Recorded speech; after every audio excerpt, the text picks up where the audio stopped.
Salut les amis, j'espère que vous allez bien.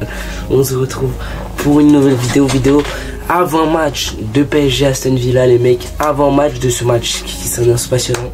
Les mecs, ça va être un match hypant. J'ai hâte d'y être parce que les mecs, on joue le 9 avril. Ça va être très beau à suivre. On joue au Parc des Princes. Et les mecs, on sait que Aston Villa, j'ai pas fait l'analyse complète d'Aston Villa, les points forts, les points faibles d'Aston Villa. Mais peut-être que s'il y aura une vidéo avant le match qui va sortir peut-être, je dis bien peut-être, après le match aller, si dans ce cas-là je ferai l'analyse du match aller et l'analyse de quelques matchs d'Aston Villa, vous inquiétez pas, on fera tout ça, on va faire tout ça mais détaillé. Après peut-être c'est une vidéo avant match, mais pour l'instant pour cette première vidéo avant match, on va voir comme d'habitude les matchs du PSG qu'on a joué, on va voir les compos, la compo que je voudrais voir ou probable. Et mon pronostic et tout ça, les mecs, c'est parti. Parce que les mecs, il y a beaucoup de choses à voir quand même. Mais c'est parti. Mais avant de commencer la vidéo, les mecs, n'hésitez pas à liker, à vous abonner et à activer la cloche. Mais surtout, c'est très important. Soutenez la chaîne en description, en commentaire, en commentaire. Abonnez-vous fort parce que voilà, c'est très important. Abonnez-vous fort. J'arrive même plus à parler les mecs. Abonnez-vous fort, vous êtes les boss. Et on est parti avec le premier match PSG Gérone en LDC. Alors, il y a ce premier match PSG Gérone LDC, tu gagnes un partout. Tu gagnes un partout. Désolé les mecs, tu gagnes 1-0 au Parc des Princes, voilà.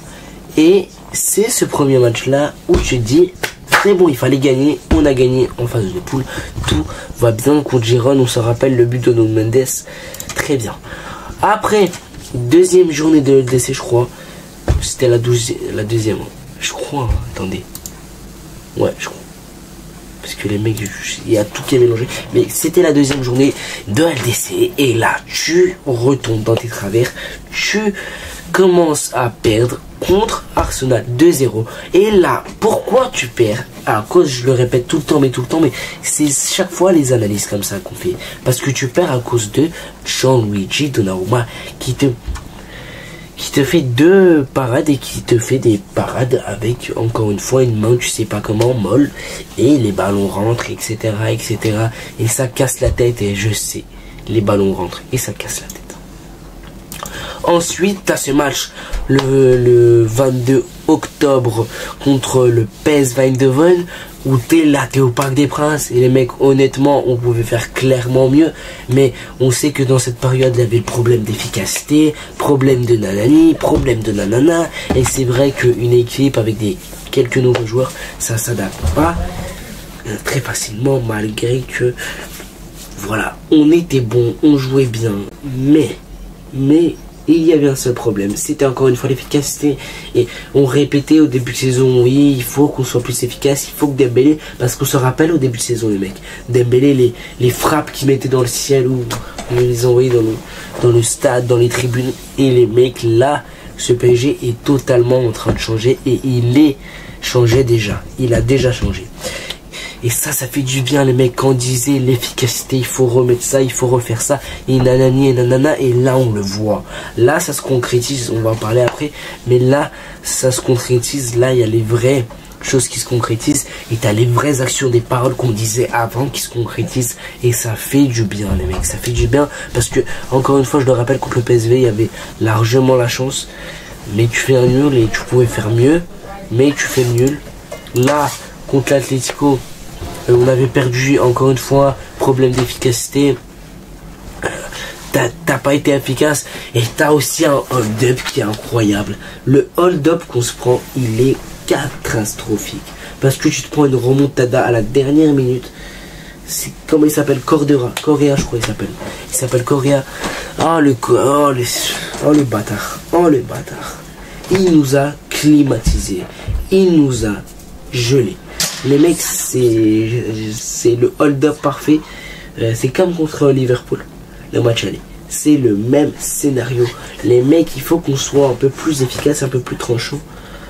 Parce que, oui, là, c'est vraiment c'est vraiment cataclysmique. Et on le répétait, c'était encore une fois l'efficacité qui n'allait pas. On disait il faut être plus efficace, et nanana, et plus efficace. Et on le voulait. Et là, on l'a, les mecs. Là, on l'a. Là, on est plus efficace. Là, on est meilleur. Là, on bouge. Là, c'est les paroles concrètes. Et ça fait du bien parce que tu vois un PSG plus soudé, un PSG qui est en train de changer. Là, notamment aussi la défaite contre le Bayern Munich, ça fait mal, malgré qu'on n'avait pas, on n'était pas en train de jouer, on n'a pas joué, on n'était pas mauvais. On était bon contre le Bayern, on a bien joué, on a gardé la position, eux ils ont gardé la position aussi. Mais le PSG, on a bien joué contre le Bayern. Cette défaite arrive pourquoi? Parce que, encore une fois, c'était sa faute de focage, mais voilà. Et encore une fois, t'as ce problème sur coup de pied arrêté. Les mecs, les problèmes sur coup de pied arrêté, moi je trouve que, là je rentre sur un sujet, mais je trouve que c'est toujours pas réglé au PSG, je trouve que c'est toujours pas maîtrisé au PSG, malgré que c'est un peu mieux depuis le début de la saison. Parce que t'as un Pacho qui est mieux dans les airs, t'as un Marquinhos plus solide dans les airs aussi, t'as un Donnarumma plus rassurant dans ces derniers temps dans les airs, mais je trouve que ça va pas toujours au top, c'est pas toujours nickel. Il y a quelques choses à améliorer aussi encore dans ces coups de pied arrêtés là, dans les corners, dans les coups francs, parce que je trouve que notamment dans les coups francs, quand ça centre dans la surface, ça devient très vite un danger pour le PSG, et on peut se prendre des buts sur ça, et ça va nous faire du mal, et pour la Ligue des Champions ça peut nous faire du mal. Donc attention encore une fois aux coups de pied arrêtés. Moi les mecs, je me méfie des coups de pied arrêtés. Quand je suis clairement en train de prier parce que je me méfie des coups de pied arrêtés, parce que je sais qu'on est mauvais sur coups de pied arrêtés, et je sais qu'il faut qu'on encore améliore tout ça, malgré que c'est mieux que le début de saison, je le répète, mais je sais qu'il faut qu'on améliore tout ça parce que on est encore loin du meilleur PSG sur coup de pied arrêté qu'on peut voir, et même défensivement il y a des trucs à améliorer, la profondeur, la gestion de la profondeur, les espaces, les ouvertures et tout, il y a encore quelque chose à améliorer, mais il n'est pas la pire défense aussi. T'as ce match contre Salzbourg que tu gagnes 3-0, et que là ça te relance, là tu te remets dans une plus bonne dynamique, là tu te relances un peu, et on va dire que c'est à partir, je le répète tout le temps, mais pour moi c'est à partir de ce moment là, c'est là où a été le déclic.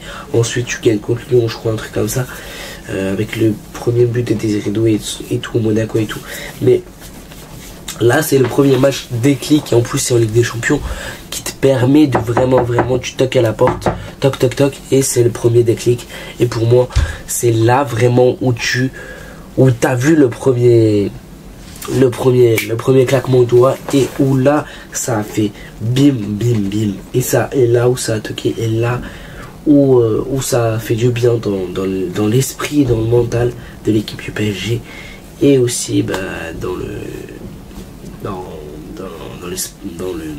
l'esprit athlétique, physique.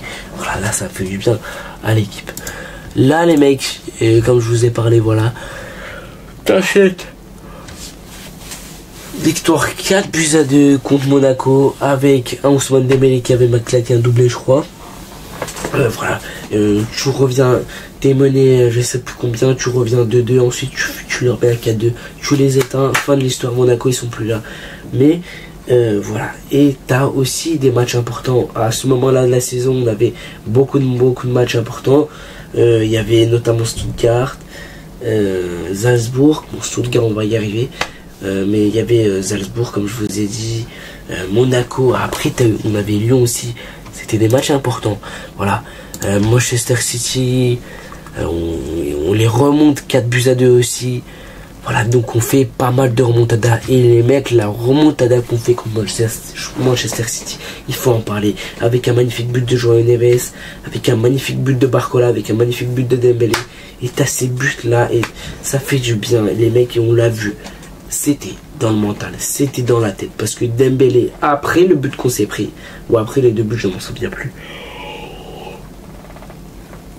après les deux buts qu'on s'est pris, Dembélé, dans sa tête, c'était concentré, on lâche rien, et on y va. Il sait ce qu'il a fait, Dembélé, il n'a rien lâché. L'équipe n'a rien lâché. Ils se sont concentrés et ils se sont dit on y va, on lâche rien. Et ça prouve que l'équipe commence à avoir une mentalité un peu plus cohérente, une mentalité meilleure, une très très bonne mentalité, parce qu'avant on savait, c'était réputé pour nous dire oui mais le PSG vous manquez de mentalité. Là les mecs, vous pouvez pas nous dire ça, parce que vu les remontadas qu'on a fait, et on croise les doigts pour en faire d'autres, vu les remontadas qu'on a fait, vous pouvez pas nous dire ça.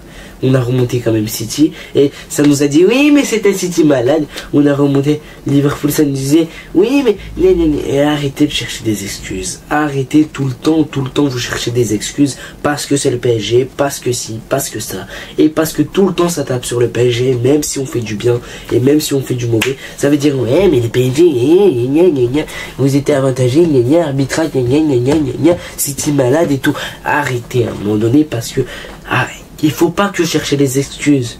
Je suis désolé, mais à un moment donné, arrêtez de chercher des excuses. Parce que quand c'est le Real Madrid, les mecs, ça dit rien. Quand c'est Kylian avec le Real Madrid, ça dit rien, les mecs. Quand c'est City malade, bon, ça dit City malade, mais ça fait pas des polémiques. Mais nous, le PSG, quand on gagne, même là, vous arrivez à faire des polémiques, et ça, c'est grave. Ça, par contre, c'est grave. C'était la petite parenthèse, mais c'est très grave de faire ça. Arrêtez de chouiner derrière le PSG, arrêtez de vous cacher derrière le PSG, parce que je suis désolé, mais à un moment donné, ça y est. Arrêtez de vous cacher. Voilà, regardez la preuve. T'as ce match contre Stuttgart, je les éteins aussi. Là, ça me disait encore arrêtez de chouiner. À un moment donné, reconnaissez-le que le PSG est devenu une équipe solide, une équipe qui fait trembler l'Europe. Pas comme Marseille, les mecs, pas comme Marseille. Parce que Marseille, ça nous disait oui, on joue le titre, on fait trembler l'Europe. Ah bon? Je crois que vous êtes 3e de Ligue 1 maintenant. Hein? Je crois. Voilà. Donc oui, ça, vous faites trembler l'Europe, c'est bien beau dire ça, mais ça, pour l'instant, vous n'êtes pas en Coupe d'Europe. Et on va voir l'année prochaine, si vous êtes en Coupe d'Europe, contre qui vous allez tomber. Ça va être bien drôle aussi. Mais oui, contre Stuttgart, on nous avait massacré 4-1. Contre Brest, 3-0, les mecs. Je leur mets 3-0, ok, c'est Brest. Mais c'était dans le match aller. Tu leur mets 3-0 à l'extérieur, ça fait du bien. Et au retour, tu leur claques 7-0. 7-0 et 10-0 dans l'ensemble des deux matchs. 10-0 dans l'ensemble des deux matchs. Les mecs, c'est une dinguerie. Tu leur claques 10-0 dans l'ensemble des deux matchs. C'est beau. C'est beau. Et voilà, avec des buteurs différents. Kvaratskhelia, Barcola, Doué. Même je crois qu'il y a Mayoulou qui a marqué, si je m'en souviens bien. Et qui a marqué d'autres, Dembélé, ouais, je sais pas les mecs. Il y a plein de buteurs. Je vais pas citer tous les buteurs. Donc il y a plein de buteurs qui ont marqué. Et ça, tu vois le PSG. On voit comment le PSG est impliqué. Comment c'est pas qu'un seul joueur qui marque. La saison dernière c'était Kylian, il donnait la passe à Kylian, il donnait la balle à Kylian. C'était que du Kylian. Alors Kylian était pas bon et Kylian n'avait pas envie de rester au PSG. Ça se voyait clairement et ça se voit maintenant vu son envie d'aller il avait envie d'aller au Real Madrid. Ça se voyait clairement. Mais c'est pas le sujet de la vidéo encore. Mais voilà. Et là maintenant t'as des buteurs différents. Certes t'as un peu Dembélé qui est au-dessus, mais ça c'est normal. Mais t'as des buteurs différents comme Barcola, comme Kvaratskhelia, comme Doué, comme t'as qui d'autre, Doué. Voilà, t'as beaucoup de possibilités. Mayoulou, les jeunes qui marquent. Voilà. T'as cette victoire contre Rennes aussi, 4-1. Je crois que j'ai sauté le mec. Je crois que je l'ai sauté, mais t'as la victoire contre Rennes, 4-1 qui fait du bien. Victoire, comme je vous l'ai dit, 7-0 contre Brest. Et la victoire au match. Et la défaite au match aller contre Liverpool. Et ça, les mecs, je vous l'ai répété que c'est le même hold-up que contre l'Atlético. C'est la même dinguerie qui nous s'est produit. Sauf que c'est, comment s'appelle l'autre, Elliott. Elliott qui vient nous clématiser. Mais nous, les mecs, je sais pas si on se rend compte, je crois qu'on a une malédiction à porter chance aux équipes qui mettent à la... Genre, quand tu domines, tu marques pas, et à la fin il te pique. Et ça, c'est une malchance. Donc moi, pour moi, si tu mets pas le premier but, après, ça va être très très compliqué. Je vais aller sur ça, et je vais aller sur les mecs ici. Alors, on va analyser les derniers matchs après Liverpool. Après le match aller Liverpool. Donc voilà, il y a le match aller Liverpool ici, 1-0, où Liverpool nous avait battu. Alors, après les mecs, bougez pas. Il y a le match contre Marseille. Coucou Marseille, 3-1. Vous êtes pris dans la tronche, 3-1. En plus, avec un CSC, ça nous a bien fait du bien. Et on s'est bien marré. Voilà. Super. 3-1 contre Marseille. C'était la trêve. Ensuite, tu reviens. Et on s'est fait peur, les mecs. On s'est fait peur parce que là, quand on a débuté nos matchs, c'était le samedi 29 mars. Quand on a débuté nos matchs, on a mis 6-1. Mais quand on a débuté les matchs, on s'est fait peur parce que Saint-Etienne a ouvert le score. Et après, t'as ce but de Gonzalo Ramos en penalty. T'as ce penalty qui vise un peu te redonner la force. Et tu fais 1-1.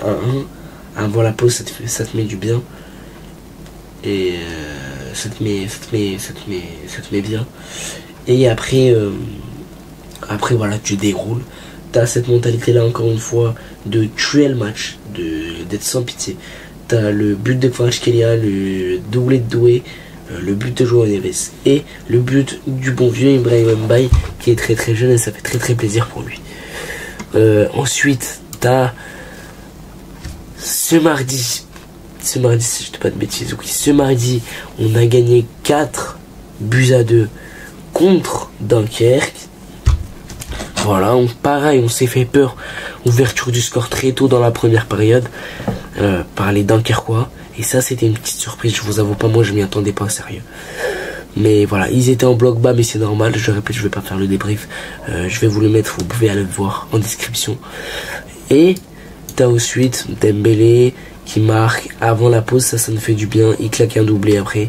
Marquinhos qui marque, le capitaine qui est là pour l'égalisation. Et Désiré Doué qui est là pour encore mettre un but et ça fait du bien. Et t'as ce match aujourd'hui contre Angers et but encore une fois de Désiré Doué. Les mecs, Désiré Doué est très très bon. Désiré Doué, c'est une dinguerie aussi. Son état de forme, ils ont d'ailleurs fait un résumé, ils ont fait un résumé monstrueux. Je vais aller regarder après. C'est sur YouTube, donc si vous voulez aller voir, allez-y. Voilà, Désiré Doué encore une fois buteur et qui nous permet d'être champion. Et on est champion de France. Après, évidemment, il y a ce match qui va arriver. Attendez, je suis dans le mauvais truc. Je me suis dit wesh. Il y a ce match qui va arriver. Voilà, mercredi 9 avril. On joue au Parc des Princes. Il nous donne un match nul de 18%, une victoire de 69% et une victoire d'Aston Villa à 13%. Donc on est favori, mais attention, quand t'es favori, ça ne veut rien dire. Ça veut pas dire que si t'es favori, tu vas gagner la LDC ou tu vas faire ci et tu vas faire ça. Ça veut pas dire ça. Ça veut dire qu'il faut que tu aies de l'expérience, qu'il faut que tu aies de la chance, qu'il faut que tu aies tout. Les mecs, ce n'est pas facile, je répète, mais il va falloir gagner contre Aston Villa. Et moi, les mecs, on va tout de suite parler de cette compo probable. Moi, les mecs, je voudrais voir comme composition Donnarumma au cage. Après, latéral droit, Achraf Hakimi, c'est du classique la défense. Achraf Hakimi, Marquinhos, Pacho et Mendes en défense, classique.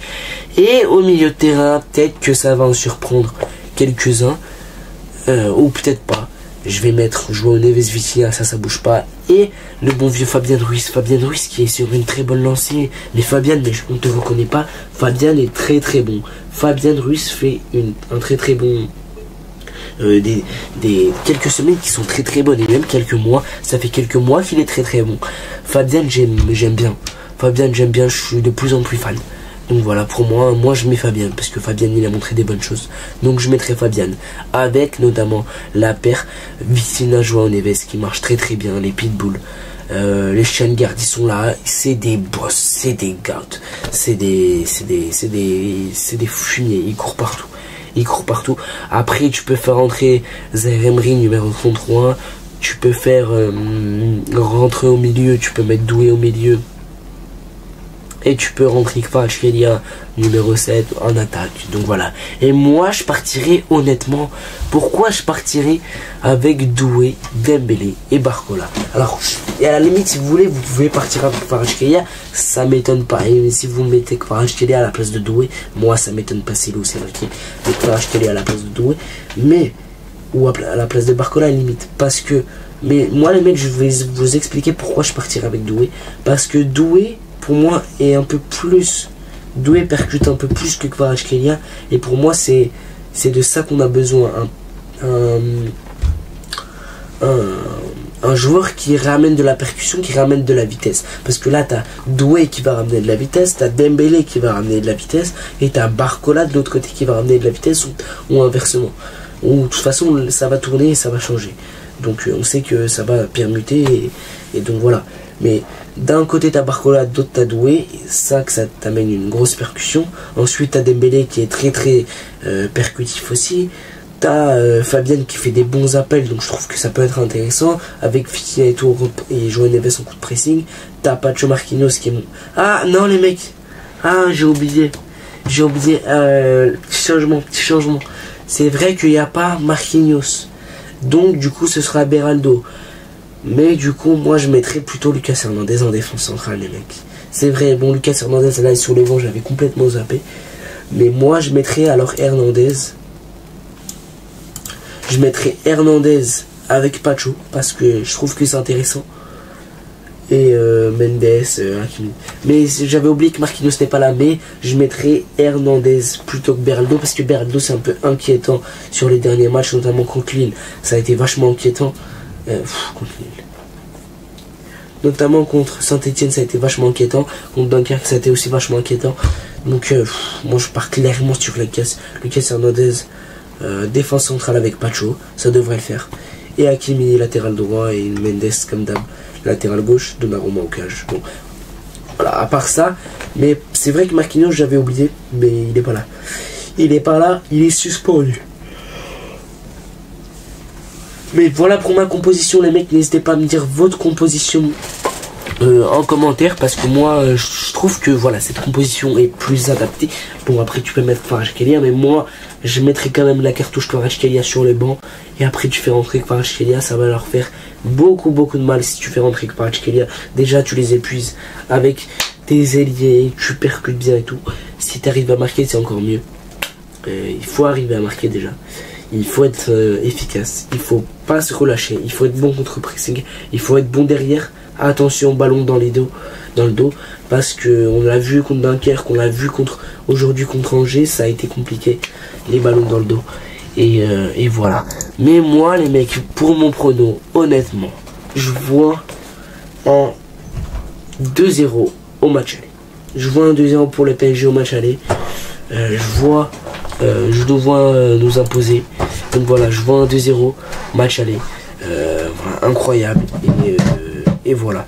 Voilà, c'est pour moi c'était tout pour cette vidéo. N'hésitez pas à liker, à vous abonner. Vous êtes les boss. Merci à tous ceux qui vont liker, à tous ceux qui vont s'abonner. Les mecs, je suis fatigué. Excusez-moi s'il y a certains mots qui sont pas clairs, mais je suis fatigué. Mais quand même, j'essaie de vous tourner cette vidéo pour qu'elle sorte le plus vite possible. Ça sortira lundi. Ça sortira lundi. Donc après-demain, vers 17h, 18h. Comme d'habitude. N'hésitez pas à liker, à vous abonner les mecs. Merci à tous ceux qui vont s'abonner. Vous êtes les boss. Et allez Paris, on espère la victoire. Vraiment, on espère la victoire contre Aston Villa. Salut les mecs, allez Paris. Toute l'année sous Covid, et ceux qui pensent qu'on a les déviés, t'inquiète pas, on reçoit des devis. Devant la police devient novice. Je suis le Real Madrid, tu le neveu. C'est vrai qu'on s'arrête plus. Le gamo c'est rapide. Dehors il pleut des balles. J'ai déjà prévu mon parapluie. C'est vrai que parfois on s'est raté. Souvent on s'est retenu.